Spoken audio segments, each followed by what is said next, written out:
Good evening. Let's jump straight into this explainer and unpack a really fascinating reality.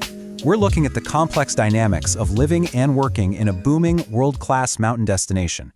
If you've spent any time in a major resort region like Eagle County, Colorado, you already know it's a place of breathtaking beauty, nonstop recreation, and frankly, incredible wealth.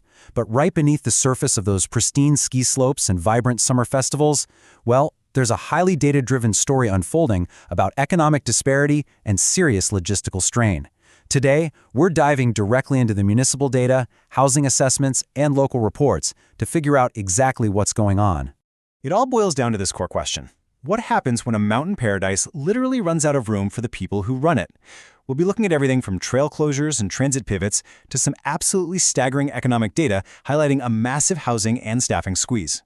It's a paradox playing out globally, but the numbers we have for Eagle County paint a hyper-local, real-time picture of this exact phenomenon. Here's our roadmap for today. First, the mountain town paradox. Second, shift wages to wealth. Third, the local staffing crisis. Fourth, trail crowding and infrastructure. And finally, solving the housing gap. Let's kick things off with Section 1, the mountain town paradox. Beautiful, active, and growing. We really have to start by establishing just how unbelievably active this region is right now. I mean, from fresh snow keeping Arapahoe Basin open way late into May with just 7% of its runs operating, to a massive influx of visitors gearing up for a historic summer, our local economy is running incredibly hot. And this year is huge. We're hitting a trifecta of milestones: the 250th anniversary of the United States, the 150th for Colorado, and the 60th anniversary of Vail itself. All of that directly translates into sustained job growth and totally relentless tourism demand.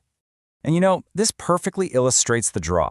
Vail America Days, the region's largest parade, is gearing up for huge summer crowds on July 4th. You've got bands like Quadrasonic marching from Golden Peak all the way through Lion's Head.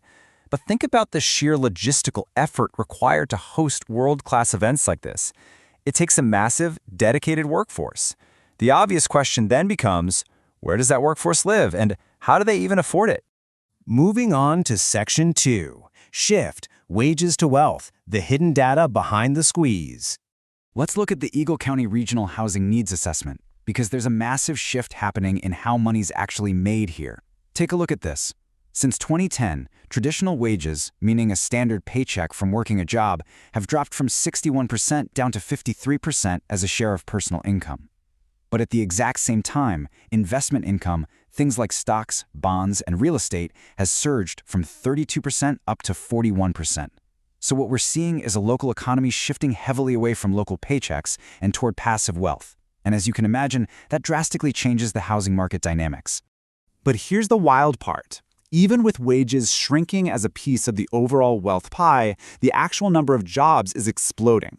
We're talking about a 24% job growth since 2010, which brings Eagle County up to an incredible 34,000 total jobs. A huge chunk of this is in administrative and support services, basically the day-to-day gears that keep everything else turning, along with healthcare and social assistance.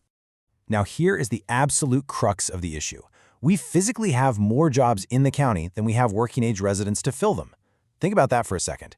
We've got 34,000 jobs, but only 32,400 working-age residents, those between 25 and 64, actually living in the area. The math simply doesn't add up. There's a fundamental structural deficit of actual human beings available to do the work required to keep the town running. So how does anything get done? The resident survey spells it out pretty starkly. To bridge the gap between their wages and skyrocketing real estate wealth, local workers are taking on an astonishing 1.3 jobs per person on average. That results in about 1.7 employees per household. The local workforce is stretching themselves incredibly thin just to make ends meet.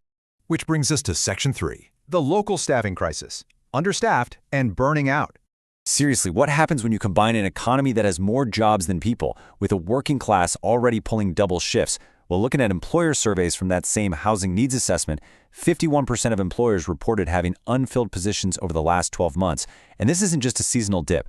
It's 43% in the winter and 40% in the summer. That is a chronic, year-round indicator that hiring challenges are everywhere across the valley. And the operational ripple effect of that? It is staggering.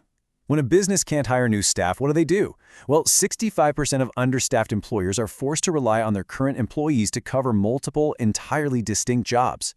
The massive burden of this labor shortage is falling squarely on the shoulders of the existing residents who are already overworked.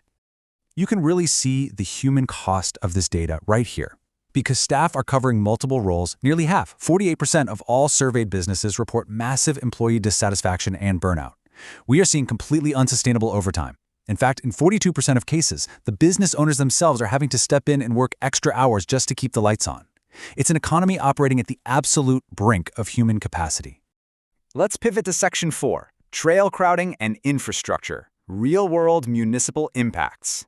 Because all of this growth doesn't just impact local businesses, it directly stresses our local infrastructure and civic spaces. For example, due to severe crowding from this ongoing population and tourism boom, the town of Vail officially closed parking at the incredibly popular Booth Lake Trailhead starting May 31st, and that's extending all the way through the fall. And they're serious. It's not just the main lot. There is absolutely zero parking allowed in the surrounding neighborhood or at Booth Creek Park. This is a very real, physical manifestation of a region hitting its capacity limit. So, to avoid getting towed, you now have to pivot to these civic transit alternatives if you want to hike Booth Lake.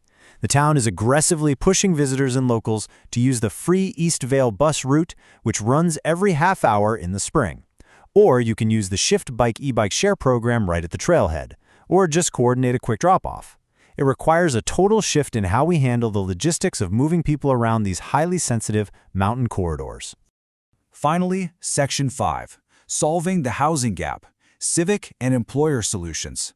With infrastructure stressed and workers completely burned out, how exactly is the community fighting back? Well, municipalities are taking aggressive public action. The town of Avon, for example, is holding a critical public hearing this June on the 8th to push forward major updates to their community housing plan. Local governments are acutely aware that without updated comprehensive housing plans, this structural deficit of workers is only going to get worse as real estate prices keep climbing.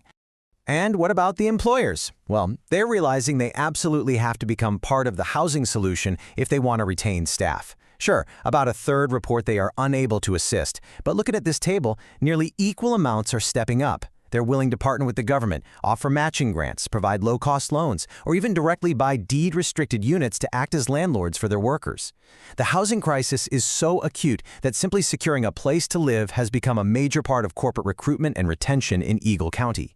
As we wrap up this deep dive into the data of a beautiful, bursting mountain economy, it's clear the mountain town paradox is a really delicate tightrope walk. We can see the wealth, the record tourism, the spectacular summer celebrations, but we also see the hidden costs, right? The 1.3 jobs per person, the severe burnout, and the shifting infrastructure. So I want to leave you with a vital question.